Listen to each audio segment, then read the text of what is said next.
Good morning, Neil here from the Aficionado Radio Show. This is my Who's Who in Santa Cruz, episode number 14, with my friend Yuri Barrigan and his, well, you can see his hobby right here. We're going to talk about his hobby and all the goings on with motorcycles. And I'm going to let him do the talking because he's great. Yuri, explain it. Okay, first of all, real quick. Can you explain what's out here? Neil, it's good to see you. Yeah, it's good to see you too, my friend. Thanks for coming by. Yeah, you're welcome. What do we got out here? Well, what we have here is a lot of motorcycles, and it sort of runs the gamut of what you can do in the motorcycle world. So we got a full-blown race bike up here at the top that's used during the spring and summer months, most of all for competing. Okay.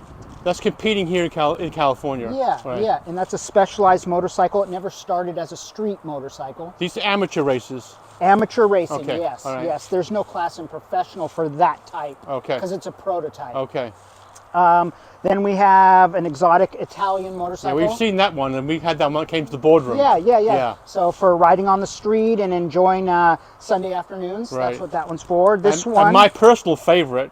This one is a 1970 Norton Commando 750, which is, you don't really see these often. Not very rarely. Yeah. So this is for when I want to go out with my vintage friends. Yeah. Or go for a pub cruise. Pub cruise? Yeah. Wait a second. How many pints can you have before you can get on the, what's the maximum pints you can have before you can get back on the Norton? Or will Norton just take you home? 0. Yeah. I Uber people home on it. Okay. From the pub. All right. What else we got? This is a dirt bike that's been converted into what's called supermoto, and what the supermoto is for smaller tracks and training, so we can ride these ones better. Okay. All right. Yeah. And the one on the end? This is a new creation from BMW that's a street motorcycle. Well, did you get that one after this one? This is the most recent acquirement? This is the recent acquirement. Okay. Yeah. And underneath all that, it is a race bike. But it's very similar to this one. It's very similar, but much newer and more sophisticated in the electronics. Okay. The control systems. Okay. So. Now, I first met Yuri. I don't know why this is so far away. I hope we're going to check it out and see if it works. Because I grew up in England, and in England there is we always knew about I don't think many people know about the race here. People from England know about it because the race takes place on a rock in the middle of the Irish Sea, in between Wales, or England and Wales, and Ireland. And that's the Isle of Man TT races. That's correct. Is that what they call it? Still call it the TT races? Right, so the professional event in June is known as the TT. Okay. The amateur event in August is called the Manx Grand Prix. Okay. They're two separate events. One of the most dangerous races of any type in the world. Correct. It is associated with high risk. Right. Yes. Meaning, a lot of people have ended their lives by.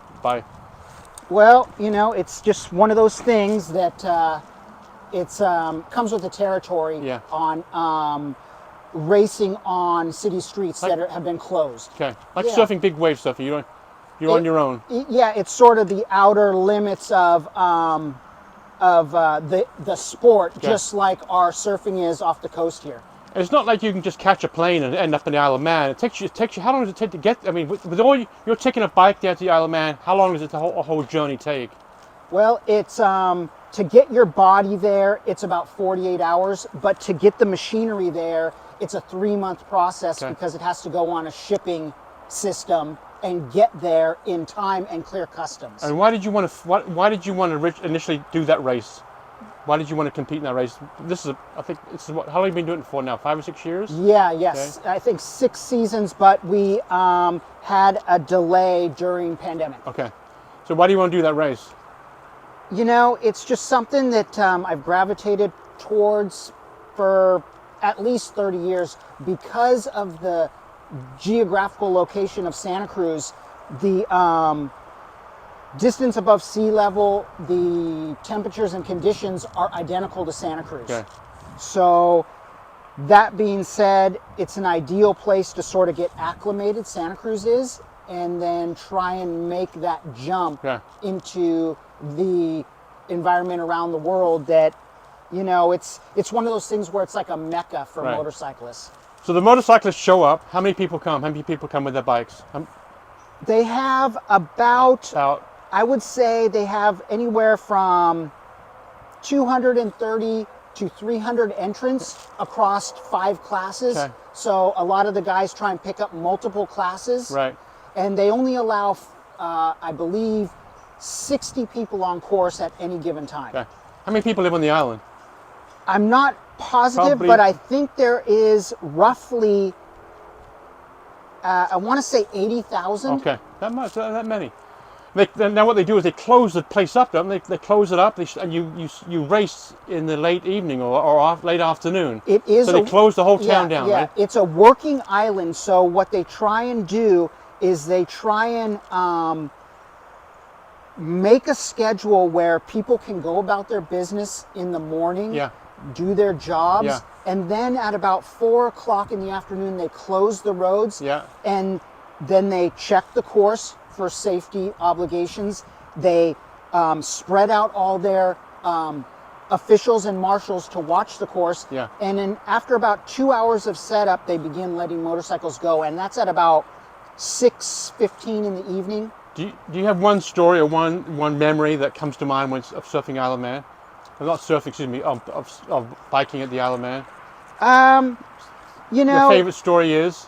My favorite story is probably the first year that I went there. I actually competed on this motorcycle, which no one had done before.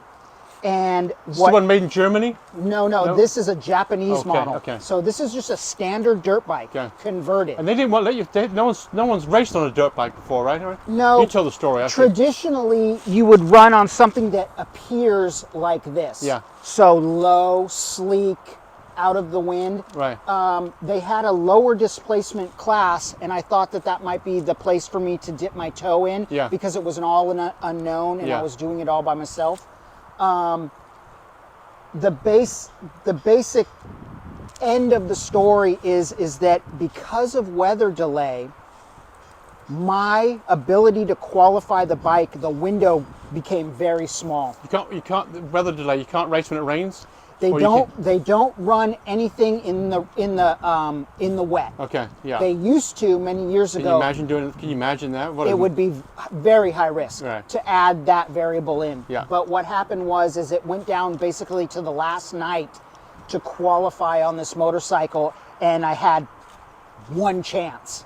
It was all or nothing. Yeah. And on the first lap, I ended up qualifying, but I didn't know it. Okay. Because I have no telemetry on the bike. Yeah. Are you kind of the lunatic from California? It was sort of a 50-50 acceptance. Was it? Some people appreciated the effort, and others thought it was untraditional. Yeah, yeah. So I just sort of rolled with those punches. And British people like tradition. We love our tradition. They do. Yeah. They do. But I ended up getting one lap and qualifying and not knowing it, and I went around for another lap and actually ran out of fuel about 4 miles from the finish. Yeah. And I ended up... So you thought you were done? At that point, you thought you were done. I thought I didn't make it, yeah, yes. Yeah. I ended up tipping the bike on its side and getting some fuel over to the working part of the carburetor and limped my way in. You MacGyvered the whole thing. Pretty much, and it was just unspoken that wasn't going to qualify for a 5-minute stop. Yeah.